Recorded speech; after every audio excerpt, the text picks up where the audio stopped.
The only people who don't want to disclose the truth are people with something to hide.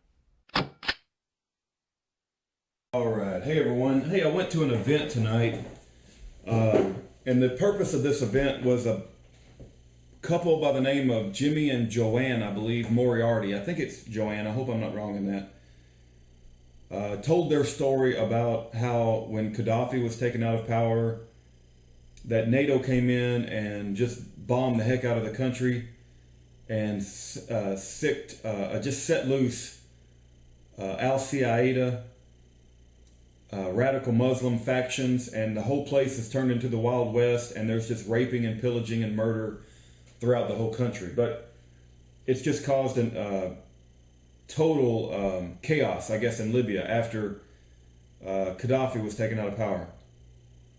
And they talked about the tie-in with Benghazi, Hillary Clinton, the Obama administration, but I don't want to go into that, right? If you were interested in that, you should have, just check out their story, right? I'm not here to talk about their story, right? That's a whole different conversation. But Jerome Corsi Skyped into the event, and of course there's a lot of Ron Paul people there. And I got a chance to ask Jerome Corsi a question, so how often do I get a chance to speak to Jerome Corsi, right? And so I debated whether I should put this video on YouTube, but I got a chance to ask Jerome Corsi a question, and you'll hear it.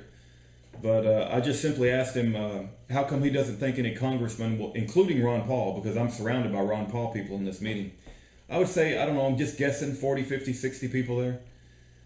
Maybe more, right? I didn't count them, but there was a lot of people.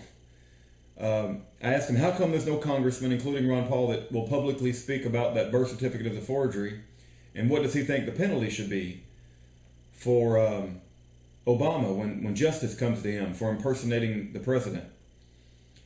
Well, you'll see, and like I said, I debated whether I should put this video on YouTube because he gives a long answer to what I considered should have been a very short question, a short response, and he's pushing his new book. He's written a new book, and I don't want to be too hard on Jerome Corsi. Maybe he's just worn out, right? He sounds like he's been on the radio all day, and he's got another radio program lined up after even this event, right? And he just sounds like he's worn out and he's hungry. He hadn't ate anything, and but it was a very depressing answer. He said something to the effect of he doesn't think Obama's presidency will be derailed by the eligibility issue, and he said that he does believe the truth will come out eventually. But he went on to say that the people that elected him could care less if he was even born in Mars, and he said the point is mute. And that really just he could have taken a stake and just driven it into my heart. I mean, he's considered one of the main birthers, right? But I just give him a break and say he just has an off night. I mean, people run out of fuel, they run out of energy, and maybe they need their tanks refueled, and so maybe I just caught him on an off night because I haven't given up, right? I don't know if he's given up. He's the one who wrote the book, Where is the Birth Certificate? I didn't need his book to understand the story. I already knew the story, but I appreciated the fact that he did all the trouble to write a book about it.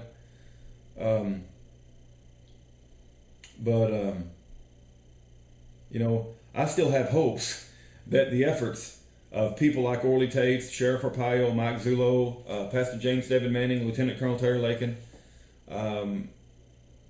will yield fruit.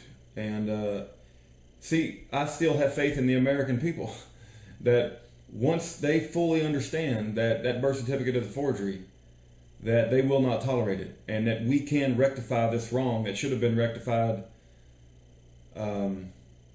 back in 2008. But I'll play the video clip. I'm not saying it's going to be the most exciting thing in the world. Don't even watch it if you don't want to. I would just maybe listen to the first minute or two.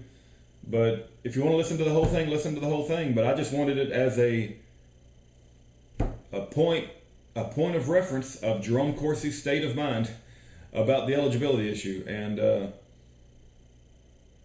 it sounds like, well, I'll let you judge for yourself. I don't want to be too hard on him, but I haven't given up. I haven't given up that the American people, once they're fully informed and fully aware that we have an ineligible president, will rise up and do something about it. I have not given up, and I will not give up. Okay? So, anyway, here's my question and his response That's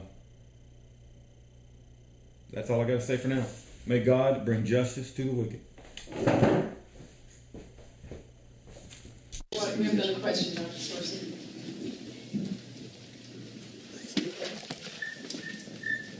Hello, Dr. Corsi. My name is Rudy Davis. Can you hear me okay? Yeah, I can hear you just fine. Great, thank you. Well, first of all, I'd like to thank you for writing your book, Where is the Birth Certificate? I have a question for you regarding why do you think there's nobody in Congress that will publicly speak, including Ron Paul, will publicly speak about the fact that that birth certificate is a forgery? And my second follow-up question is, once Obama is brought to justice for impersonating a president, what do you think the penalty should be for that? Well, in reality, Obama has managed to manipulate the media and control the public dialogue so that he has ruled out any further investigation into his background at this point. And after they won re-election, you had, if you read about what went wrong on the election, which just it's right here. You can see I've been on the radio all day today with this book. I made it clear that Obama's playing identity and interest group politics with 96% of the African Americans voting for Obama, 77% of the Hispanics. I mean, he could have been born on Mars and they wouldn't care.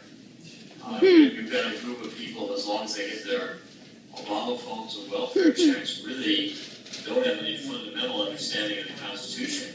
And quite frankly, we're not teaching it in the schools anymore. I'm not sure what we're teaching in the public schools. I can't see any reason for the public schools to remain open or for anybody to willingly allow a child to go to a public school.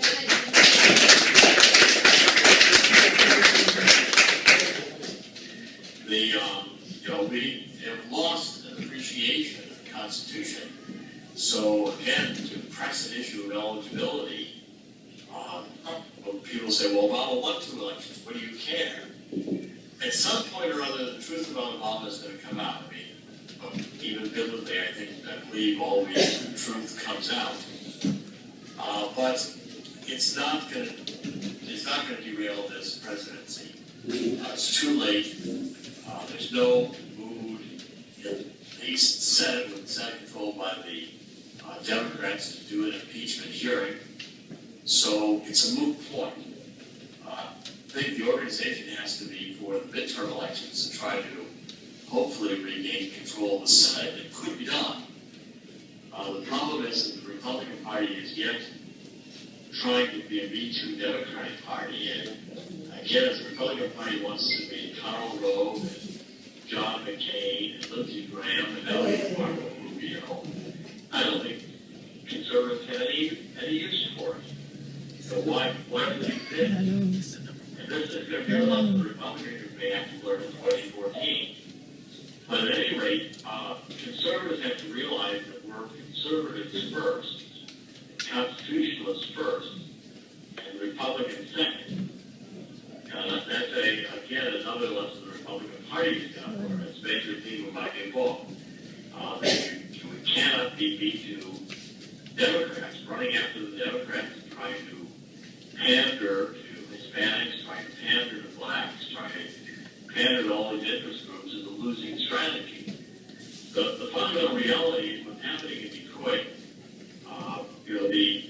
The government is bankrupt in Detroit. These pensions, which are unfunded liabilities, there's probably $1 or $2 trillion of unfunded liabilities. Hundreds of thousands of people, maybe millions, who have got promises of pensions are not going to get those pensions. I mean, the final analysis is going to bail the federal government out. No country should want to go through what we're going to have to go through. But again, we've abandoned principles of fundamental morality. We've abandoned principles of the Constitution. I mean, I never thought in my life I would be dealing with issues where we're, debating same-sex marriage when we have a president of the United States in the White House who we know almost nothing about, and we're supporting terror bankruptcies and spending trillions of dollars in deficit spending. There's a definite formula for disaster, and I'm afraid the American government's going to have to go through a period of judgment. If you're religious, and I'll see it. I can't find any country historically or in the Bible that has disrespected God to the extent we have, and it's not God, a judgment of God. So I'm advising people and increasingly concerned that we may postpone for a while until we can't spend anymore in deficit capacity. But Obama's policies are bankrupt from the beginning, and there's no way to not eventually face the reality that a lot of the United States, there's probably 24 cities in the United States where it didn't follow Detroit.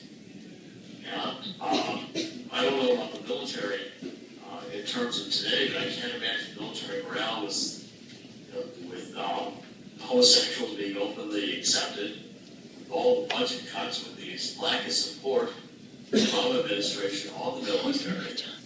I think we are entering a situation where the United States is going to risk becoming a second-rate country if we don't reverse these procedures. So we get hold of the intention of the Republican Party desperately trying to do.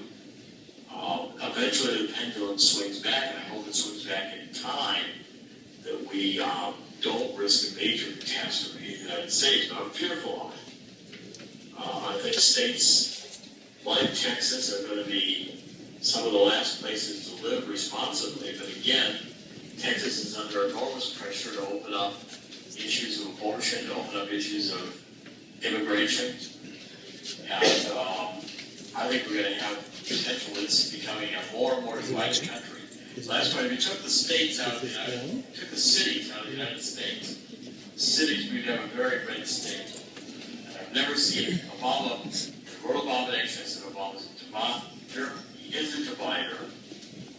The situation in the United States is very critical right now. In any given event, bankruptcies, international situation, other acts of terrorism, we're at a point where the United States is not a stable country long term. Just day to day, as long as we continue to deficit spend and have a mainstream media that doesn't really report what's going on. Corsi, we're going to have 2 more questions, if that's okay.